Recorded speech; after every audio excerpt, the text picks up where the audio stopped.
Welcome back everyone, and thanks for joining me for more of my Manchester United career on FIFA 16. In this episode, United were on the road. At first we were in Portugal to play our first Champions League group stage game of the season. Then we were travelling to St Mary's to play Southampton in our sixth Premier League game of the season. The player to watch for this one was Memphis. He's already scored 3 goals in 3 matches. He has been tremendous, although he didn't have the best of times in front of goal against Liverpool in that Northwest derby, which was in the previous episode. Now for Benfica, they've certainly strengthened.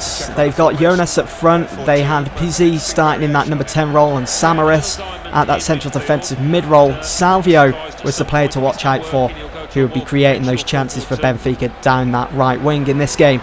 But for Manchester United, I went with De Gea in goal. He's yet to, well, he actually conceded his first goal of the season against Liverpool, but he's been in fine form. Ashley Young got the nod to play for this one instead of Juan Mata, who dropped to the bench. And in central midfield, I decided to go for Ander Herrera instead of Schneiderlin. I thought he deserved a bit of a rest after the games that he's been playing. Plus, he's going to be coming up against his former side next in the Premier League. Now Benfica almost got off to a fly with that brilliant effort from Jonas, how he chested the ball down, kept it under control, hit it on the volley, aiming for that top left hand corner, but it was De Gea that said no with that acrobatic save and proving why he is Manchester United's signing of the summer. We almost got our nose in front with that header from Luke Shaw. It was headed back into the centre of the penalty area by Ashley Young. I was hoping for Shaw to absolutely smash that ball up into the top corner, but for some reason he decided to use his head instead. Memphis came close to getting the first goal with that finesse shot. He had the keeper beat, but the ball just clipped the outside of the post, going out for a goal kick. So unfortunate for him. Before the game had even kicked off, as you know, he was branded as a one to watch for this one, and he was certainly making a nuisance of himself for Benfica's back line. He had another opportunity there with another finesse shot, but it was Caesar that denied him of the first goal for Manchester United with a top draw save, keeping all things level heading into the second half. We were really digging deep to try and find that first goal come the second half. Both teams really going all out, wanting to get off to a good start in the group stage.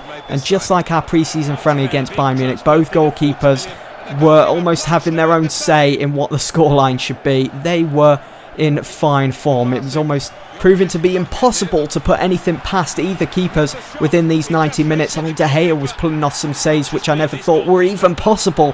What would have happened if I decided to start Sergio Romero for this game? Would he have conceded a couple? Because Benfica's play in the final third was amazing at home. One-touch passing, clear-cut chances. I think 95% of their shots were on target and would have gone in, but it was just De Gea that was keeping all things together for United. I mean, look at that for an opportunity from Samaris, looking for that top right corner, but De Gea again denying Benfica of their first goal in this game. In the late stages of the game, I tried everything to change things around to try and get more shots in on goal, but we just couldn't do it. Benfica were just too good for us. Their crowd urging them on to go and get that first goal, and it was just unfortunate. I felt bad for De Gea after putting in such a solid performance. He had to go and concede such an easy goal for Benfica. It was a first time hit from Salvio, the one that normally creates the chances for his team, scored the goal, and they just proved that they were more superior inside of the opposition's penalty area throughout this game. The short little passes in those little pockets of space. It was done so quickly as well, almost in the blink of an eye. Didn't even give United enough time to react, and that was our downfall in this game. So Benfica, they've got off to a good start in this season's Champions League group stages, whereas Manchester United going to have to be a lot better when we go and face CSKA Moscow, because this performance, it just wasn't good enough, especially in front of goal. To look on the positive side, at least there's another 5 games to go of this group stage, and that it wasn't some sort of knockout round. So coming off that defeat away against Benfica midweek in the Champions League, our next fixture, we'd be at the St Mary's to take on Southampton. They've had a decent start to the season. They're in 7th with 5 games gone. They've got 8 points to their name. They'd be looking to extend that, and if they did find themselves as the victors in this one against United, they would be in just touching distance, 2 points behind United then in the league, and they certainly had the upper hand heading into this one, seeing that United were fresh off that loss against Benfica in midweek in the Champions League. But it was good to see that Manchester United, with the best defensive record so far in the league, just 1 goal conceded out of 5, and that was in that Liverpool derby in the previous episode. Now Southampton had a very strong team heading into this game. Yoshida, Fonte and Bertrand all at the back. Wanyama, Davis in midfield with Jay Rodriguez, and Pella was starting up front, who he's just the complete package as a striker. He's everything that you would want for. I mean, he's got a keen eye for goal, and he's just got a great understanding of the game. I've got so much admiration for him. I love watching him play in real life as well. For Manchester United, De Gea was always going to start. I had Wayne Rooney starting as well. Morgan Schneidlin. It was a battle within the war, as Martin Tyler likes to put it, coming up against his former side. Plus, he was fresh for this game, seeing that I decided to leave him out of that midweek Champions League game against Benfica. So I was hoping for a quality performance from him. Now, after that game against Benfica, I had changed my tactics around slightly, and I've noticed a lot of change. We were certainly moving the ball around a lot quicker. There was a real zip with our game for this one against Southampton. It was Blin that got us off to a good start with that first goal. It was supposed to be Fellaini that scored it, but because Forster saved, it was Blin there to mop things up and just tap that into the back of the net. Easy pickings, and I'm glad Blind has actually scored his first goal of the season now.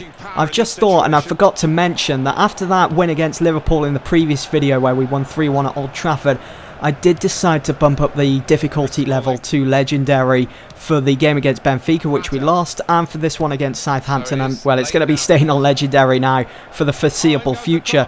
But throughout this game, you know, okay, Southampton got a few attacks going together. They had a few chances here and there. But for the majority of the game, overall, I was like, come on, attack me. You know, this is supposed to be on Legendary.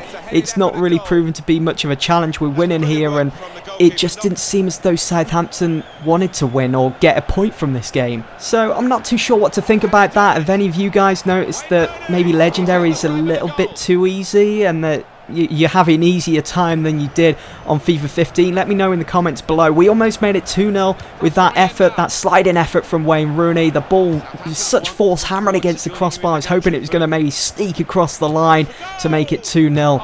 At the hour mark, I really did think Mane had squeezed in an equaliser into this game, as the ball had beaten De Gea, but it just fizzed past the post with that effort. And Ramirez's header was called offside.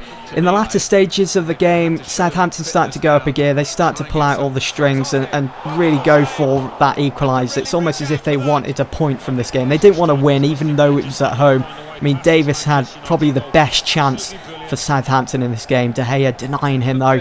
With just seconds to go of the game, Southampton were throwing everything, even the kitchen sink at United. Yoshida pushing forwards, but De Gea again in top form. A 1-0 win against Southampton on his return to St Mary's in a United shirt.